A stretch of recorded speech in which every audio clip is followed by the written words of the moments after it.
आतंकी हरदीप सिंह निज्जर की हत्या के बाद से कनाडा और भारत के रिश्ते लगातार खराब होते जा रहे हैं। हालात अब दोनों देशों के बीच राजनयिक संबंधों के टूटने पर पहुंच गए।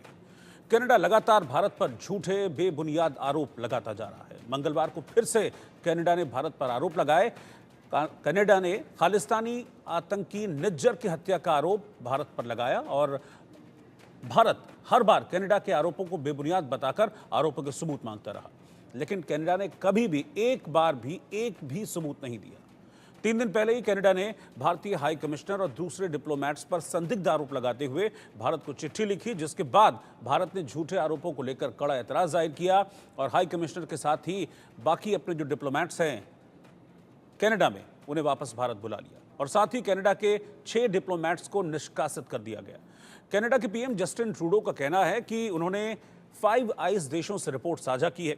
सवाल यह है कि जब भारत बार बार कनाडा से सबूत मांग रहा है, फिर कनाडा इनकार क्यों कर रहा है? अगर सबूत हैं उनके पास, जो भारत के राजनयिकों के इन्वॉल्वमेंट की बात खुद ट्रूडो कर रहे हैं, उनके पुलिस कमिश्नर कर रहे हैं, तो वो सबूत हैं तो हैं कहाँ? हैं तो देते क्यों नहीं हैं? लगातार भारत मांगता रहा, लेकिन एक बार भी कनाडा ने कोई सबूत नहीं दिया और अब भारत ने इसका करारा जवाब दिया। अब भारत कनाडा को सबक सिखाएगा। कनाडा और भारत के बीच 70,000 करोड़ रुपए का कारोबार होता है और उसमें 30,000 के प्रोडक्ट्स भारत एक्सपोर्ट करता है। कनाडा की 600 से ज्यादा कंपनियों में भारत ने 30,000 करोड़ का निवेश किया हुआ है। भारतीय कंपनियों में कनाडा में 17,000 से अधिक लोगों को रोजगार मिलता है। कनाडा की अर्थव्यवस्था में भारतीय छात्रों का बड़ा रोल है, अहम रोल है। हर साल भारत के 3,20,000 से ज्यादा छात्र पढ़ने कनाडा जाते हैं। कनाडा को भारतीय छात्रों से 75,000 करोड़ की कमाई होती है। कनाडा में हर साल करीब 3.25 लाख भारतीय छात्र पढ़ने जाते हैं, जिनसे कनाडा को सालाना 75,000 करोड़ की कमाई होती है। और कनाडा आंखें दिखा रहा है हिंदुस्तान को। कनाडा के विदेश मंत्री ये कह रही हैं कि अभी तो जो बातचीत की टेबल पर सारी चीज़ें हैं, वो एक तरीके से इस तरह के संकेत दे रही हैं कि अगर भारत नहीं माना इस मामले पर, तो फिर हम जो संबंध हैं, जो व्यापारिक संबंध हैं, उसको भी हम तोड़ सकते हैं। लेकिन अगर कनाडा यह सोचे बैठा है कि ऐसा करने से भारत को नुकसान होगा, तो वो गलत सोच रहा है, क्योंकि कनाडा भारत पर ज़्यादा डिपेंडेंट है और अब भारत ने भी ठान लिया है कि वो कनाडा को सबक सिखा कर रहेगा। और ये पहली बार नहीं है कि इस तरह से हरकत कनाडा की तरफ से की गई हो। इससे पहले भी जब निज्जर जिंदा था, कनाडा में था, उसे शरण दी हुई थी, तब भी कई बार डॉजियर भारत की ओर से कनाडा को सौंपे गए थे कि भाई ये आतंकवादी है, हमारे यहाँ का 10 लाख रुपए का इनाम है इस पर, आप इसको हमारे हवाले कर दीजिए, आप इसको पकड़िए, इस पर एक्शन लीजिए, इसको डिपोर्ट कीजिए, इसका प्रत्यर्पण कीजिए। लेकिन एक बार भी कनाडा ने भारत के डॉजियर का जवाब नहीं दिया। और जब उस खालिस्तानी आतंकी की हत्या होती है पिछले साल, उसके बाद सीधे तौर पर हत्या का सबूत भारत के राजनयिकों पर मढ़ दिया और ये और कह दिया गया कि पर्सन ऑफ इंटरेस्ट जो हैं वो भारत के राजनयिक हैं। इसके बाद भारत ने बड़ा सख्त कदम उठाया। कनाडा के जो राजदूत हैं उनको एक्सपेल किया गया यहाँ से, उनको देश जाने के लिए कह दिया गया और अपने जो राजदूत हैं, जो अपने राजनयिक हैं, डिप्लोमेट्स हैं, उनको वापस भारत बुला लिया गया है। ये कड़ा संदेश भारत की तरफ से कनाडा को दिया गया है और ये कोई पहला मौका नहीं है। दरअसल जो ये ट्रूडो पिता पुत्र की जोड़ी है, इससे पहले भी जो जस्टिन ट्रूडो के पिता हैं वो कनाडा के प्रधानमंत्री रह चुके हैं। आपको याद होगा, अगर मैं बहुत पहले लेके जाऊं, 1985 में तो एक एयर इंडिया का कनिष्क विमान हादसा हुआ था और उसमें 329 लोगों की मौत हो गई थी। और उस विमान में जो ब्लास्ट हुआ था उसमें भी खालिस्तानी आतंकियों का हाथ था और तब जस्टिन ट्रूडो के पिता ने उन खालिस्तानी आतंकियों को कनाडा में पनाह दी थी, उन्हें हवाले नहीं किया था, उन्हें छोड़ा नहीं था। और इस वक्त मेरे साथ एक बेहद खास मेहमान पवन वर्मा जी, जो कि एक्स एम्बेसडर हैं, वो इस वक्त साथ में जुड़ गए हैं। पवन जी, बहुत बहुत स्वागत है आपका इंडिया न्यूज़ में। ये इतना प्यार खालिस्तानी आतंकियों के लिए, ये ट्रूडो पिता पुत्र के दिल में कहाँ से आता है?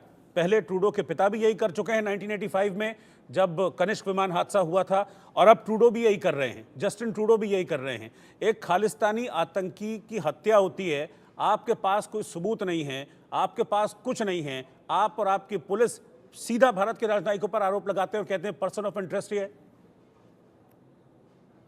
देखिए, कनाडा में चाहे वो बाप रहे हो चाहे बेटा, पियर ट्रूडो या जस्टिन ट्रूडो, आज 50 साल से लगभग जी। वो कनाडा में स्थित जो खालिस्तानी आतंकियों हैं उनको समर्थन दे रहे जी। हैं, इस बात की तथ्य से पूरी पुष्टि है।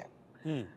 आपको याद होगा कि 1971 में जी। जगजीत सिंह चौहान ने एक खालिस्तान देश का ऐलान किया था। हम्म। वो उस वक्त कनाडा में थे और कनाडियन सरकार ने हमारे विरोध के बावजूद उन पर कोई कदम या एक्शन उठाया नहीं या एक्शन लिया नहीं। जी। उसके बाद आपको याद होगा 1985 में एयर इंडिया की फ्लाइट कनिष्क पर को बॉम्ब से उड़ा दिया गया था। हम्म। उसमें एक खालिस्तानी आतंकी ऑर्गेनाइजेशन है बब्बर खालसा, जो कि कनाडा में बेस था, स्थित था। जी। उसने सार्वजनिक रूप से उसकी जिम्मेवारी ली। तब भी पियर त्रुदो जो आज के प्रधानमंत्री, उनके पिताजी ने उन पर कोई एक्शन नहीं लिया, बल्कि हमने तलविंदर जो उसके मुखिया थे उसकी एक्सट्रेडिशन की मांग की, तब भी उन्होंने नहीं की। अब हाल में अब देखिए, कनाडा में लगभग 8 लाख सिख हैं। तो भारत के बाद कनाडा वो देश है जहां सबसे ज्यादा सिख कौम रहती है, और सबके सब आतंकी नहीं है। हम्म। इसमें से एक माइनॉरिटी है हम्म। जो कि कोशिश ये कर रही है कि कनाडा में रहकर आश्रय पाकर वहां की नागरिकता लेकर भारत के खिलाफ सीधा सीधा विभाजन की कर रहे हैं। जी। और कनाडा को इसके बारे में पता है। जो हम्म। जो जो निज्जर की जो हत्या हुई, उसमें हम्म। कनाडा ने भारत को पर आरोप लगाया। भारत ने कहा आप हमें सबूत दीजिए, जैसे आप खुद भी कह रहे थे। जी। उन्होंने कहा कि हमारे पास कोट अनकोट क्रेडिबल एविडेंस है, हम्म। और अगर क्रेडिबल एविडेंस है तो हमने कहा वो सबूत हमको दीजिए। जी। आज तक वो सबूत नहीं आए हैं। और सर वो एक बड़ा कैनेडियन डेवलपमेंट है। सरकार। सर माफी के जी, साथ रोक रहा हूं, एक बड़ा डेवलपमेंट है, क्योंकि मैं भी वही बात कह रहा हूं, आप भी वही बात कह रहे हैं। आप तो डेफिनेटली मुझसे ज्यादा जानते हैं। तो आप ये बात कह रहे हैं कि बार बार, एक बार नहीं 10 बार हमने कहा भाई सबूत है तो आप हमको दीजिए, पहले सबूत तो दीजिए, फिर हम देखेंगे कि इम्यूनिटी का क्या करना है, क्या नहीं करना है राजदूतों की। अब पता चल रहा है कि इनका सोर्स क्या था और क्यों नहीं बता रहे थे। अभी खालिस्तानी आतंकी है पन्नू, वेल नोन खालिस्तानी आतंकी है, जिसके बारे में सबको पता है वो क्या करता है।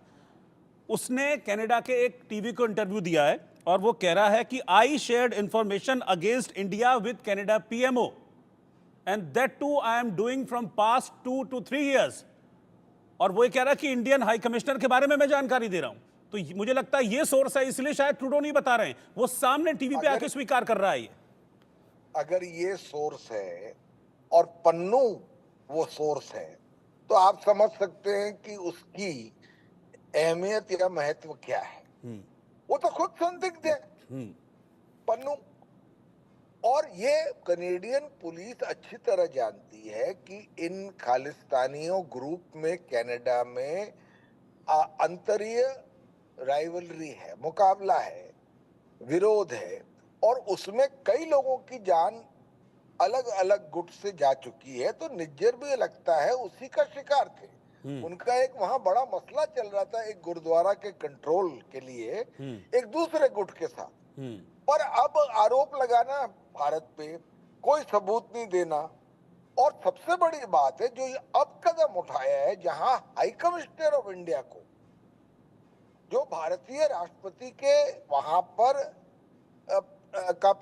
के प्रतिनिधि हैं, उन पर कहना कि वो पर्सन ऑफ इंटरेस्ट है, यानी कि वो इस हत्या में किसी न किसी तरह से संदिग्ध हैं। ये तो एक कदम बस बचा है कि उनको पर्सनल नॉन ग्राटा डिक्लेयर करे कनाडा। और ये सब क्यों हो रहा है? क्योंकि जस्टिन ट्रूडो की सरकार इस समय बिल्कुल हिली हुई है। उनकी मेजॉरिटी बहुत कम है। उनका जो कोएलिशन गवर्नमेंट है वो अस्थिर है। और उनकी पॉपुलैरिटी रेटिंग्स कनाडा में इस समय मेरा ख्याल 20 या 22% पे चल रही। तो उनको ये सिख जो पार्टी है, न्यू डेमोक्रेटिक पार्टी, और जो गुट है जो वहां लोकतांत्रिक प्रक्रिया में शामिल है, उनकी मदद चाहिए। वो उनकी फंडिंग भी बहुत करते हैं। और आपको आश्चर्य होगा कि टोटल सिख पॉपुलेशन 2.12 है, और 30 मेंबर की कैनेडियन कैबिनेट में 4 सिख मिनिस्टर थे इन गुटों से, इन आतंकी गुटों से, और उनमें से एक तो रक्षा मंत्री था। तो भारत कनाडा से कह रहा है एक दोस्त देश के आधार पर कि साहब आप अपने देश में आतंकी, अंतरराष्ट्रीय आतंक को कैसे प्रोत्साहन और समर्थन दे सकते हैं। बल्कि मैंने तो आज लिखा है कि भारत को एक मुहिम चलानी चाहिए जी कि कनाडा पर सैंक्शंस लगे फॉर सपोर्ट टू बिल्कुल। कनाडा हमको आंखें दिखा रहा है कि हम बैन लगा इंटरनेशनल देंगे। टेररिज्म। कनाडा हमको आंखें दिखा रहा है हम बैन लगा देंगे। भारत को इसमें पहले मुझे लगता है कि एंटिसिपेट इसमें करना चाहिए। सर आप मेरे साथ बने रहिएगा। मेरे साथ दो खास मेहमान इस वक्त और हैं, मैं उनको भी इंट्रोड्यूस कर देता हूं। मेरे साथ योगेश गुप्ता जी, फॉर्मर डिप्लोमेट हैं, वो भी इस वक्त साथ में हैं, और रामवीर सिंह जी इस वक्त हमारे साथ हैं जो कि कारोबारी हैं कनाडा में। उनके पास भी मैं चलूंगा। मैं योगेश जी आपके पास चल रहा हूं। कनाडा धमकी दे रहा है लगातार। कनाडा ये कह रहा है कि भाई इस तरह की चर्चाएं हैं कि कनाडा प्रतिबंधों की धमकी दे रहा है भारत को। भारत को एंटिसिपेट करना चाहिए, और अगर प्रतिबंधों तक मामला पहुंचता है, बैन तक मामला पहुंचता है, तो अपर हैंड किसका रहेगा? क्योंकि बैन तो भारत लगाएगा, तो ऐसा तो नहीं है कि जो ट्रेड है कनाडा का वो भारत से नहीं है, या कनाडा को भारत से कुछ मिल नहीं रहा है। भाई देखिए, अब ये जहाँ तक सैंक्शंस लगाने वाली बात है, देखिए ये तो एक नया मतलब मोड़ जिसे कहते हैं वो सिचुएशन ले रही है। और अब देखना पड़ेगा कि कनाडा जो है किस तरह की सैंक्शंस के बारे में बात कर रहा है। मुझे उम्मीद है कि शायद रिश्ते इतने ज्यादा खराब ना हो पाए। और अगर कनाडा इस तरह की सैंक्शंस लगाता है तो फिर भारत को भी जो है कुछ जवाब में कुछ करना पड़ेगा। तो उससे तो ये है कि जो अभी तक तो सिर्फ वो हमारे डिप्लोमेटिक मिशंस पे इफेक्ट हो रहा था, उसके बाद तो फिर जो रिलेशनशिप के और एस्पेक्ट्स हैं उन पर भी इफेक्ट शुरू हो जाएगा होना। जैसे ट्रेड है या इकोनॉमिक कोऑपरेशन वगैरह है, वो भी उन पे भी फर्क पड़ सकता है। लेकिन मैं जो है, जो मेरे साथी पवन जी जो है, इन्होंने जो बातें कही जी ये जी तो जी। डोमेस्टिक एस्पेक्ट है। मैं इसके अलावा जो है एक इंटरनेशनल, इसका जो बिगर पिक्चर है उसके बारे में थोड़ा सा ध्यान आकर्षित करना चाहता हूँ। जी जी जी। बिगर पिक्चर देखिए इसकी ये है कि कनाडा और भारत के बीच में तो बातचीत चल रही थी सेक्रेटरी लेवल पर कि भाई इस मुद्दे के ऊपर, और कनाडा के सेक्रेटरी ने और हमारे सेक्रेटरी ने थोड़ी सी इसमें अंडरस्टैंडिंग भी दिखाई थी कि भाई कनाडा ने कहा था कि हम भारत की जो सॉवरेनिटी, टेरिटोरियल इंटीग्रिटी है उसको एक्सेप्ट करते हैं, उसे चैलेंज नहीं करते। भारत ने भी कहा था कि भाई हम आपको और एविडेंस देने को तैयार है, और इस तरह के लोगों के खिलाफ आप एक्शन लीजिए, इस तरह के लोगों के खिलाफ एक्टिविटीज आप ना होने दे। तो एकदम से क्या हुआ कि ये सब हो गया। तो इसमें देखिए, अगर आप जो एविडेंस पब्लिक डोमेन में है उसको अगर डॉट्स को आप ज्वाइन करें तो इससे ये उभर के आ रहा है कि जो अमेरिका का डीप स्टेट है वो इसमें दोबारा से बहुत ज्यादा एक्टिव हो गया है। ये जो अमेरिका का डीप स्टेट है, इनको ये उम्मीद थी कि हरियाणा के इलेक्शंस में मोदी जी की बीजेपी हार जाएगी, और उसके बाद जो है इसका इफेक्ट महाराष्ट्र में होगा, और धीरे धीरे मोदी जी जो है कमजोर होते चले जाएंगे। और 2-3 महीनों के अंदर अंदर जो है ये मोदी सरकार हिल जाएगी, और इसके बाद फिर जो है कुछ नए इलेक्शंस होने की संभावना हो सकती है, जिसमें कि ये राहुल गांधी की कांग्रेस जो है पावर में आ जाए। और राहुल गांधी को उन्होंने इनवाइट भी किया था अमेरिका में। आपको याद होगा कि अमेरिका के डिप्लोमेट्स जो हैं, जितने हमारे ये अपोजिशन के नेता हैं, जैसे नायडू साहब है आंध्रा में, या नीतीश कुमार है बिहार में, इन सब लोगों से मिलने गए थे हैदराबाद में, वो ओवीसी जी से मिले थे। तो उसका आइडिया ये था कि इन लोगों पे दबाव डाल के, इन लोगों के ऊपर ब्राइब करके जो है किसी तरह से इनकी सपोर्ट जो है मोदी सरकार से हटा ली जाए। मतलब वो ये चाहते हैं कि मोदी सरकार जो है उनकी बात नहीं मान रही है, और उसके बदले जैसे बांग्लादेश पाकिस्तान में उन्होंने किया है, वो एक प्लायबल रजीम यहाँ पे लाना चाहते हैं, हेडेड बाय श्री राहुल शायद इसीलिए इसीलिए वो बार बार फाइव आइज का जिक्र भी कर रहे हैं, बार बार हाँ, फाइव आइज का इसीलिए जिक्र भी वो इसलिए कर रहे हैं। जी जी जी, इसीलिए आप देख रहे हैं कि ये तमाम हमारे यहाँ ठीक डिस्टर्बेंसेस है, हो रहे हैं। ठीक है सर, मैं एक बार रामवीर सिंह जी हैं, रामवीर सिंह गिलावत, वो कारोबारी हैं कनाडा में, वो इस वक्त मेरे साथ जुड़ रहे हैं क्योंकि और भी बड़े इश्यूज हैं कनाडा में, उनको एड्रेस नहीं कर रहे हैं जो जस्टिन ट्रूडो है। कनाडा में बेरोजगारी इस वक्त बढ़ रही है, अर्थव्यवस्था डामाडोल हो रही है, खुद उनके दिन लदने वाले हैं जस्टिन ट्रूडो के, क्योंकि आज उन्हीं की अपनी पार्टी के सांसद ने कह दिया है और कई और सांसद उनके समर्थन में आ गए हैं कि भाई आपसे नहीं हो रहा है, अब आपको जाना चाहिए, आपका वक्त आ गया है। रामवीर सिंह जी के पास में चल रहा हूं। रामवीर जी, मुझे बताइए हालात क्या हैं वहां पर, रोजगार को लेकर, यूथ को लेकर, लोग, आप खुद एक कारोबारी हैं, क्या सेफ महसूस कर रहे हैं वहां पर? देखिए, ओवरऑल कैनेडियन लाइफ में एज सच कोई इंटरफेयर नहीं है यहाँ पर, कोई इस तरीके का कोई एविडेंटली कोई ऐसा लाइफ चेंजिंग नहीं है। These things keeps on going. लोग सुनते हैं इन सब चीजों को। It was a Thanksgiving weekend जब ये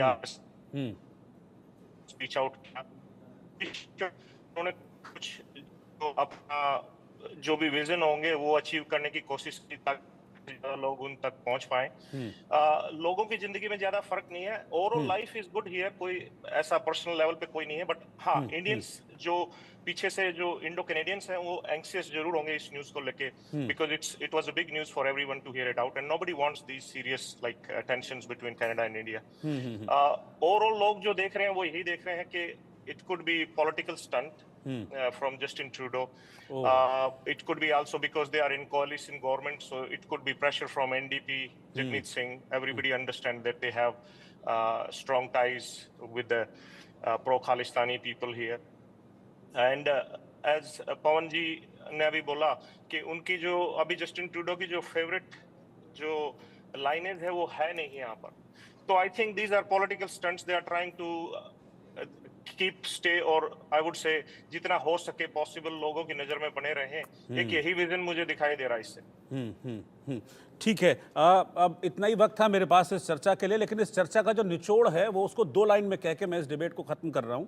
जो लास्ट बात अभी रामवीर जी ने भी कही है कि दरअसल खालिस्तान के समर्थन से चल रही है ट्रूडो की सरकार, और इसीलिए ट्रूडो को खालिस्तानी आतंकियों से है इतना प्यार। आप तीनों का शुक्रिया साथ में जुड़ने के लिए। वक्त एक ब्रेक का।